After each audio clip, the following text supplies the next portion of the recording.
အားလုံးပဲမင်္ဂလာပါခင်ဗျာဒီကနေ့မှာတော့ကျွန်တော်အနေနဲ့ပေါ့လေလက်ရှိမြန်မာနိုင်ငံရေးနဲ့ပတ်သက်ပြီးတော့ကျွန်တော်ရဲ့အချို့ပေါ့လေမျှဝေသွားမှာဖြစ်ပါတယ်အဲ့တော့ကျွန်တော်နိုင်ငံပေါ့လေဒီ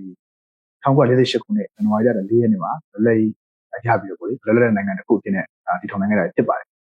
အဲ့တော့ဒီလွတ်လပ်ရေးရပြီးတော့ဒီမကြခင်ပေါ့လေလာပိုင်းတော့အကြမှာပဲနိုင်ငံရေးကွဲပြားမှုတွေလူမျိုးရေးကွဲပြားမှုတွေတိုင်းရင်းသားရေးကွဲပြားမှုတွေအယူဝါဒရေးကွဲပြားမှုတွေတစ်ဆင့်ပေါ့လေဒီအုပ်ချုပ်တဲ့အစိုးရအဆက်ဆက်ကိုလက်နဲ့ဆွဲကင်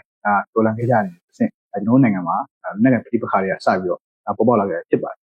အဲ့တော့ဒီအဲ့ကလေးကနေပေါ်ပေါက်လာခဲ့တဲ့လက်နက်ကိုင်ပြည်ပခါတွေကဒီနေ့တရှိဆိုရှင်တော့80လိုခဲ့ပြီးဖြစ်ပါတယ်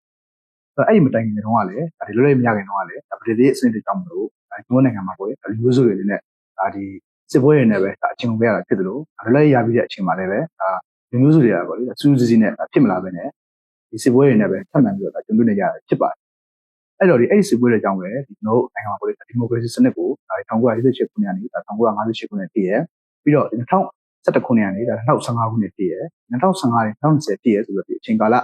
3မိနစ်လောက်ပဲဒီမိုကရေစီစနစ်ကိုတည်ခံစားခွင့်ရခဲ့ရတာဖြစ်ပါတယ်အဲ့ဒီနောက်ခြားကာလတွေမှာတော့စစ်ပွဲတွေရဲ့ပြည်ပခါတွေစသဖြင့်ဒါတွေနဲ့ပဲလုံးချပတ်ချာလိုက်ပြီးတော့ရှင်သန်ရက်တွေနေထိုင်ကြရတယ်ဖြစ်ပါတယ်အဲ့တော့အခုလက်ရှိဒီနိုင်ငံရဲ့အခြေအနေကိုကြည့်မယ်ဆိုလို့ရှိရင်လည်းပါတီတစ်ခုရဲ့နိုင်ငံရေးပြဿနာကိုဖြေရှင်းခဲ့တဲ့အကျိုးဆက်ကနေအခုဒီလက်ရှိနိုင်ငံလုံးမှာပေါ့လေလက်နက်ကိုင်ပြည်ပခါတွေပို့ပြီးတော့ကျေပြန့်လာခဲ့တဲ့သဘောပဲဖြစ်ပါတယ်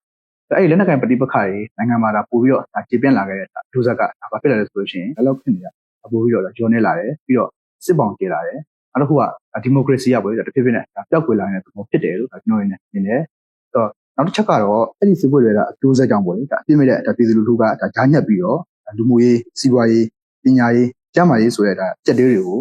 ရင်ဆိုင်ဖြတ်သန်းနေရတဲ့အပြင်အိုးမိတ်မိဖြစ်တာတွေမိသားစုတွေဆုံးရှုံးရရတယ်တတ်တင်ပေါ့လေဒါဒီလိုမျိုးနေနေတာကျွန်တော်တို့နေကြတာဖြစ်ပါတယ်ဒါမှလည်းလက်တွေ့မှာနိုင်ငံရေးအကြက်တွေကိုပေါ့လေအကြောင်းပြပြီးတော့လက်နက်ကန်အဖွဲ့အစည်းတွေအနေနဲ့သူ့နေမြေကိုနေမြေဆိုပြီးတော့လောဘစိတ်တက်ပြီးတော့နေမြေတွေကိုအပိုင်းစားဖို့ပေါ့လေကြိုးပမ်းလာကြတာကိုတွေ့ရတယ်ဒါအပြင်နိုင်ငံတွေရဲ့အချုပ်အခြာအာဏာကိုပေါ့လေပြပလာနေတဲ့အပြင်အာဏာထိန်းချုပ်နိုင်ဖို့အတွက်လည်းကြိုးပမ်းလာနေကြတာကိုတွေ့ရမှာဖြစ်ပါတယ်ဒါနဲ့ပတ်သက်ပြီးတော့ပြောရမယ်ဆိုလို့ရှိရင်Francis Fukuyamaပြောခဲ့တဲ့စကားရှိရပေါ့လေအဲ့ဒါဘာလဲဆိုလို့ရှိရင်တော့နိုင်ငံတွေကစစ်ပွဲတွေကိုဖန်တီးတယ်စစ်ပွဲတွေကနိုင်ငံကိုဖန်တီးတယ်ဆိုပြီးတော့ပြောခဲ့တာဖြစ်တယ်ဒါမဲ့လည်းအခုကျွန်တော်နိုင်ငံမှာဖြစ်နေတဲ့ဒီစစ်ပွဲတွေကပေါ့လေနိုင်ငံကိုပျက်စီးအောင်နိုင်ငံကိုပြိုကွဲအောင်ဖန်တီးနေတဲ့သဘောဖြစ်တယ်လို့ကျွန်တော်အနေနဲ့သုံးသပ်မိတယ်အဲ့တော့အခုဒီမြန်မာနိုင်ငံမှာရှိရပေါ့လေလက်နက်ကိုင်အဖွဲ့အစည်းတွေအနေနဲ့ပြီးခဲ့တဲ့ဖြစ်ပျက်တွေရတယ်ပေါ့လေသင်ခန်းစာတွေယူပြီးတော့ဒီနိုင်ငံကိုတိုးတက်အောင်နိုင်ငံတည်ဆောက်ဖို့ကြိုးပမ်းရမယ့်အစားFederal Democracy ဆိုတဲ့စကားလုံးကိုပေါ့လေပါဇာပြားနေပြီးတော့ပြောပြီးတော့စီးရုံးတက်ပြည့်ကြနေတာဖြစ်သလိုတစ်ဖက်မှာလည်းကိုကျိုးစည်းကွာအတွက်အသုံးချနေကြတယ်ပြရမယ်ဖြစ်ပါတယ်အဲ့နဲ့ပတ်သက်ပြီးတော့ဒီတာကနေလည်းပြောရမယ်ဆိုလို့ရှိရင်တော့ဒီ KNA ကပေါ့လေမြေရှားထက်တဲ့ဒီပန်ဝါဒေသကိုတိုက်ခိုက်တာတွေနောက်က TNL တွေကမိုးကုတ်ကိုတိုက်ခိုက်ပြီးတော့ကြောက်ကြီးတွေတူးနေတာတွေနောက်တစ်ခုကဒီ SSPB နဲ့MMDA တို့ကလည်းဒီနံပါတ်ကြောက်ကြီးတွေအတွင်းမှာပေါ့လေထိုက်တွစ်ဆုံတိုက်ခိုက်တာတွေကိုကြည့်ရင်သိနိုင်မှာဖြစ်ပါတယ်နောက်ဆုံးပြောချင်တာကတော့မြန်မာနိုင်ငံမှာရှိတဲ့ပြည်သူလူထုတွေအနေနဲ့Federal Democracy ရေးချုံပြီးတော့ဒီ